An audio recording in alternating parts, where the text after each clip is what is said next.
Welcome to the Building Your Career podcast. I'm your host, Taujanskas, and join us as we explore the world of construction. Each episode, we welcome a guest that shares career highlights and career advice, and hopefully inspires the next generation of construction professionals. Welcome to another edition of the Building Your Career podcast. Today, really keen to have on the pod Claire Gott, who is the head of building structures in the UK for WSP. During the call before this, there's a lot of really interesting topics that I can't wait to get stuck into here. But I suppose I'll start off at the beginning, Claire, if you could just introduce yourself and tell us where it all began for you when it came to a career within engineering. Yeah, thank you. Thanks for inviting me today. So yes, Claire Gott, I lead up building structures for WSP in the UK, but I've been very fortunate to work on lots of different parts of WSP, and we'll come on to talk about that a bit later. But the reason I became an engineer in the first place was because I wanted a set of skills that I could use to really make a difference, to transform people's lives. And that's really my theme for today, around sharing the different aspects that I'm passionate about. And when I was very fortunate, when I was 16, I went to climb Mount Kilimanjaro, a lot of fundraising there. And as part of that, we also helped rebuild an orphanage locally in Tanzania. And that for me was the start of a realization that if I could have skills that I could use to make a difference to people's lives, I would feel like that would really leave a legacy and make a difference. So that's where it all started. And when I went to uni to study civil engineering and architecture at Southampton, in my final year, I, with a group of fellow students, set up a charity called Cameroon Catalyst. And it's a very small engineering-led organisation, but we focus on the demands that we take for granted in the Western world. So whether that's education, providing schools and hospitals with vaccination fridges and therefore solar power, clean drinking water, better housing. And that's been my passion for the last 15 years, driving that charity forward to make very small but tangible impacts on people's lives. And I think it's one of them, it's, the career in engineering can be so rewarding, and often it's overlooked the impact that you can actually have on people's lives, particularly if it's in kind of disadvantaged areas as well, where you can genuinely change people's lives for the better. And I think it was fascinating the way you got into it. Is there any other examples of projects that you've worked on with the charity then, and how you've kind of impacted people's lives? Yeah, so I think what's been really quite powerful is the indirect impact of the work that we've done in Cameroon. So we've probably touched about 20,000 people's lives in terms of providing clean drinking water, bringing medical aid, in particular through childbirth as the highest death rate, and child mortality. So we've actually halved child mortality in the villages that we've worked in, which is amazing. And we've doubled the number of children attending school purely because they've now got facilities. But the indirect impact is elements like them seeing female engineers going over to Cameroon to drive change, actually empowering local females to stand up for themselves, make a difference, drive their own journeys, and see others doing it and that they can follow suit as well. So that, for me, has been something that we never really thought about or expected. You can see when you go and visit how much the women in the villages that we've worked in really recognize that change in themselves and in their children. So that's been amazing as well. That's awesome. And I think, having that kind of cultural and community aspect to the design in the building and being able to work on stuff that does truly impact that is fascinating as well. So yeah, it's amazing. Thank you very much for sharing that. I suppose I know with a lot of people who listen to this podcast, particularly with everything that's going on in terms of sustainability and climate change, I know there's a massive push for engineering firms to be involved in that, but I know that's something that WSP has been involved in for some time now. Yeah. And I think it's a case of, it's clear the companies that are now trying to jump on the bandwagon a little bit too late, and it's all a little bit hot air, really. So could you give us a little bit of an understanding, I suppose, if we break it down into its simplest format in terms of, what is it that is affected by engineering? How can engineering actually have an impact on sustainability? And then kind of go into what WSP's strategies are. Well, I think in the broadest sense, it's worth just reiterating that because making a difference was such a big part of why I went into engineering, and personally one of my real passions, I joined WSP because that aligned with WSP's visions and values. So I've been very fortunate that my career has blossomed in that way, and enabled me to continue to follow my passions. So when I joined WSP, they recognized how much of an interest I was showing in humanitarian aid. And after a few years, I was asked to lead the corporate social responsibility for the UK business. And at that time, we were about 7,500 people.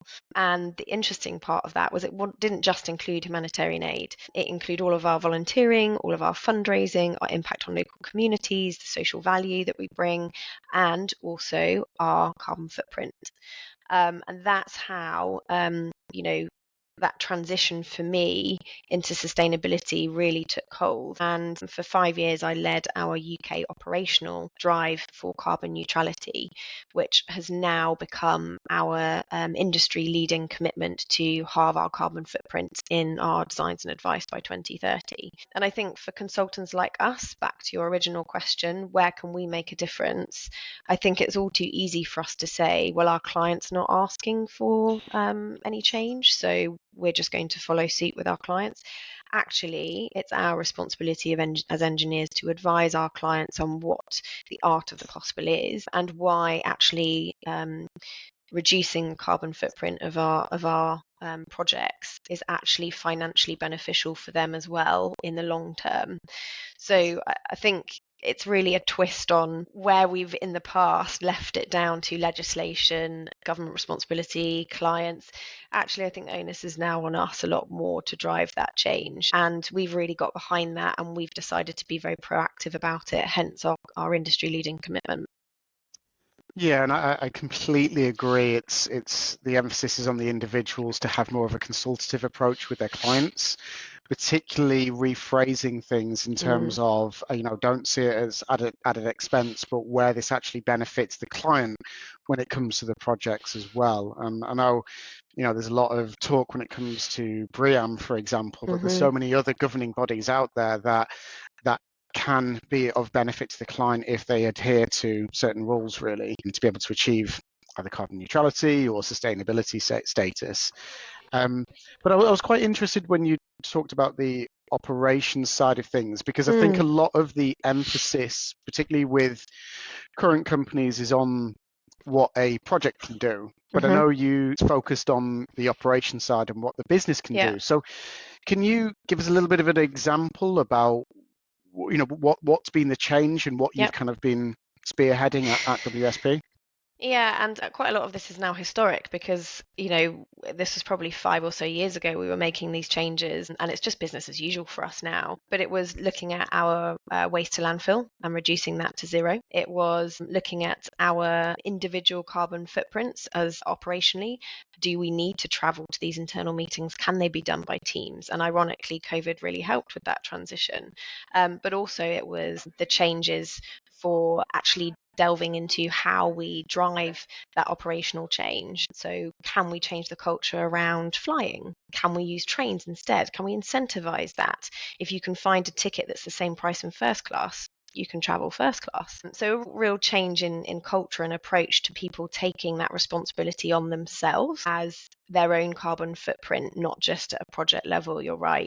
But we did look at the broader sustainability piece, not just carbon, as I said, looking at our waste, looking at our environmental performance, and our approach to our offices and how we were creating working environments for our people that were much more aligned with what we believe we should be providing our clients, and very much walking the talk. So we've gone through a huge office regeneration, refurbishment. Our headquarters in Chancery Lane's been completely redone, and it's fantastic, and our people love coming into that working environment.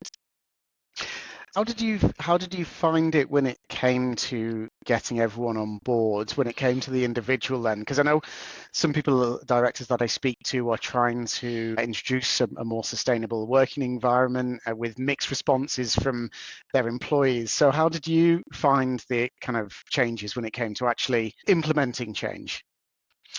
Yeah, it's a good question. I think change is always difficult, and we find that certain people struggle with change. Actually, it's just the change itself that is the blocker, not necessarily what you're implementing. And so enabling people to go on that journey, giving them the opportunity to see what was in it for them, and identifying the quick wins and identifying where we really did need to invest a bit more time in helping people understand the benefit of this. And we did a lot of surveys, so we really engaged with the wider business in terms of understanding not only what they did inside work but also outside work. What did their travel look like? How many holidays did they go on? Were they flying a lot? Did they do their own composting at home?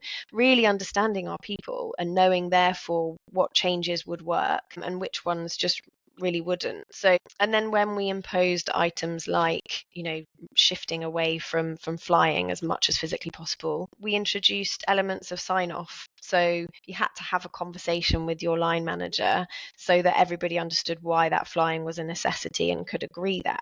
So it comes back to the fact that we're a people business and everything we do as engineers links back to people. And I like that wider business approach as well, where it's a case of it's not kind of picking out individuals to go, okay, well, you do that and, everyone else can do whatever they want. It's a case of having input from everyone, really, when it comes to, so everyone feels like they're part of something and part of something for the greater cause, really. Oh, I really like that. And just following on from what you said there in terms of WSP being a people business, I was quite keen for you to expand on the WSP listens. I thought what you said in the lead up to this was really, really interesting. So could you expand on that aspect of the business and what that kind of means? Yeah, so WSP Listens is a tool that we use where we survey our people on a regular basis, often every quarter, to get a bit of a pulse check of where people are at. What's working well? Where do we need to improve? Where are the pinch points? And it enables us to have an anonymous level of feedback from across the entire business. It's incredible. It's really powerful. It helps us focus our energy in the right areas and hear directly from our people rather than second guessing what we think they need. And by having anonymous feedback, people really feel as though they can put forward how they're doing, what needs to improve and what needs to change, and where things are going really well. And it enables us as managers to be able to directly engage with that feedback. So we can see the comments, we can respond to them, we can then have follow-on conversations with those individuals directly should they wish, and really make a targeted action plan out of it.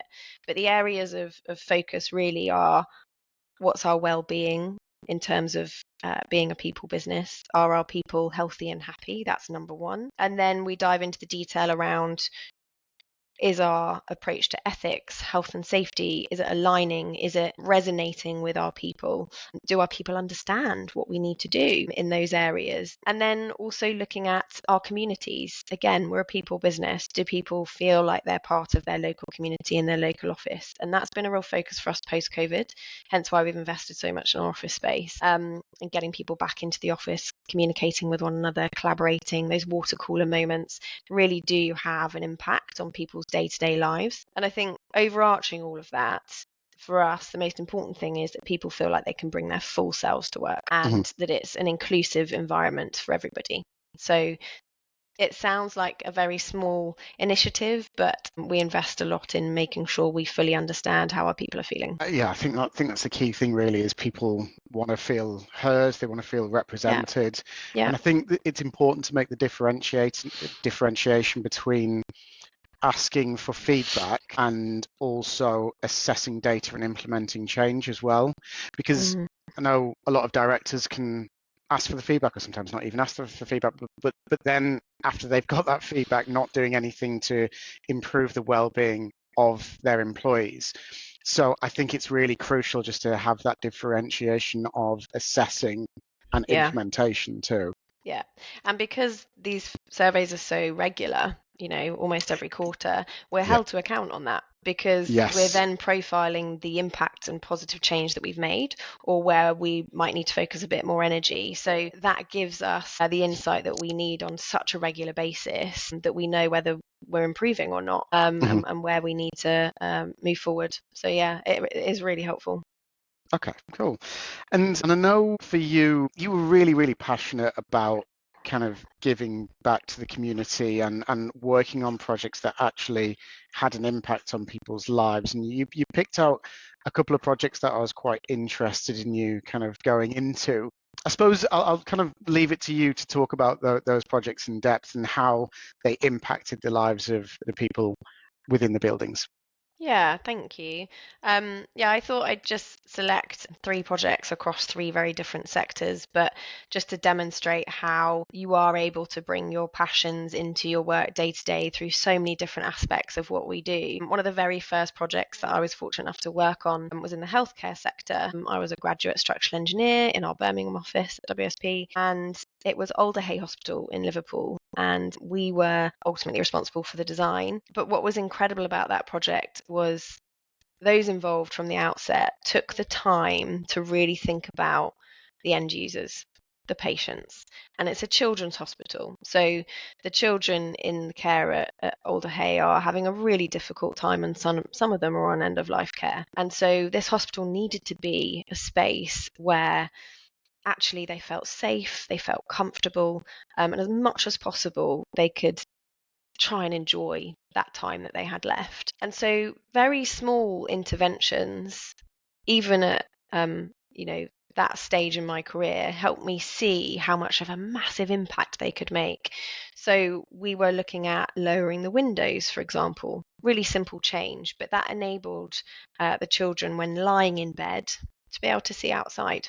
And that's where they were spending the majority of their time. The other aspect was it was designed with the theme of Teletubbies, so very children orientated, and obviously that gives you an inclination of when it was designed. And that was one of the patients who thought of that idea. And so from the outside it looks quite odd. It's effectively 3 fingers, and that means that every single room has an outward facing window. And unless you really understood the patients and their needs and what this project was really about, someone coming in from the outside might really question the value and the cost of introducing items like that, but actually they were priceless in delivering a project like this. And so I'm incredibly proud to have been part of that project and to see it in operation now.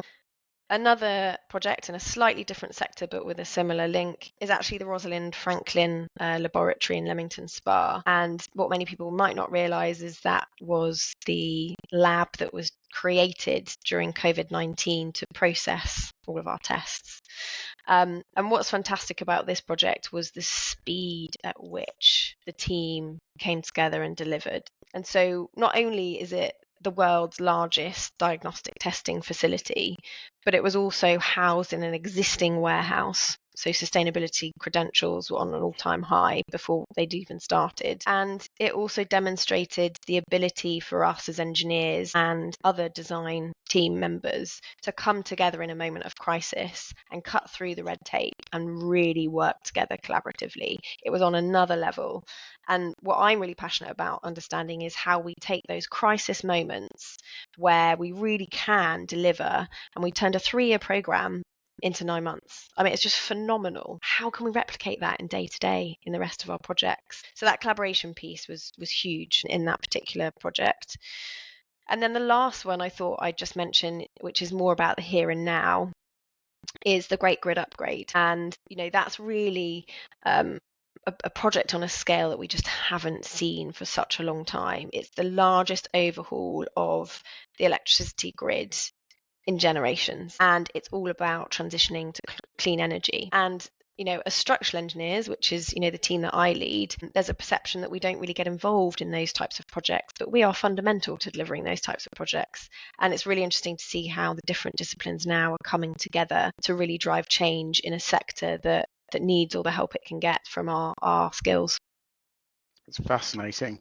I really like all three of those projects where it's clear demonstration of making an impact for the greater good. I loved all those projects. Thank you very much for sharing those with us. I think I was going to ask as well for people who are potentially still at university or even at graduate level and wanted to get involved in either charity work or platforms to be able to go off. Now, is the charity that you're working on still going? Can people kind of find information there, and where else can they go as well? Yeah, great question. There are some incredible platforms out there. There's Engineers Without Borders, for example. They're incredible at what they do. And there's quite a few organisations that have been set up in their own right to deliver on projects like this. So Article 25 is one of our partners as well, and they do some incredible work. But yes, Cameroon Catalyst is very much still in operation. It is student-led. So we have chapters at Southampton University, Birmingham, Imperial, and we're looking at continuing to grow. And we deliver a project every single year for the local communities out in Cameroon. And at the moment, we're in the process of completing one of our clean drinking water projects. So yes, we welcome absolutely people to get involved. There's an opportunity to go out to Cameroon as well. And I think sometimes that's the most powerful part, is being able to see firsthand how difficult life is for others, how small tangible changes can make such a big impact. And so yes, I would definitely encourage individuals to get more involved in those opportunities, whether that's with Cameroon Catalyst or another organisation. And we do find that the humanitarian aspect of what we do is still a driving force behind why a lot of people go into engineering in the first place. So I hope that resonates with some people as well. Yeah, definitely. I know you were really passionate, and I really like this term, that side hustles within WSP. Yeah. So encouraging people to get involved in this. So could you tell us a little bit more how you kind of go about encouraging people to get involved in those types of projects? Yeah, so there's lots of different ways at WSP. We're very fortunate that we recognise that if you're going to bring your whole self to work, you need to be encouraged to grow in the areas that you're passionate about and that you thrive in. And so for me, obviously, that's been recognised through my role in corporate social responsibility and continuing the charity work. We have a few initiatives in play. So we have a technical review team who in their own time get on board with reviewing the designs of what Cameroon Catalyst are doing. We also work with other organisations like Redar and have previously worked with WaterAid as well. So anyone working at WSP can support those charities in their endeavours by donating a bit of their time to review and use their skills. And the other aspect is that we offer 2 volunteering days a year for all of our employees to go and support charities that are close to their hearts, whether that's local or national or international, they can choose. And that's been really powerful to enable people to really engage with the charities that they feel passionately about. So they're just a handful of examples. But in terms of side hustles, we promote what our people are doing. We're really passionate about celebrating their success. And only last night we had the WSP Excellence Awards, which is a national awards program where we nominate our people for the great work they're doing inside and out of work. And it was fantastic to see so many people recognised and to be able to celebrate with them last night. Brilliant. Well, Claire, it's been genuinely fascinating. I've really enjoyed this discussion, just to show people how much of a difference you can actually make, whether you're in engineering at the moment or thinking about getting into engineering. It's testament what you've done and what WSP are doing to actually make a real life difference to people's lives. Thanks, Dom. It's been really lovely to speak to you as well. Brilliant. Thanks so much. Joining us on the Building Your Career podcast. We hope you enjoyed hearing from our guest and learning about the different career paths available. Don't forget to like, comment and subscribe so we can reach even more listeners. And if anyone wants any free CV advice or simply wants to know the options available to them, don't hesitate to get in touch.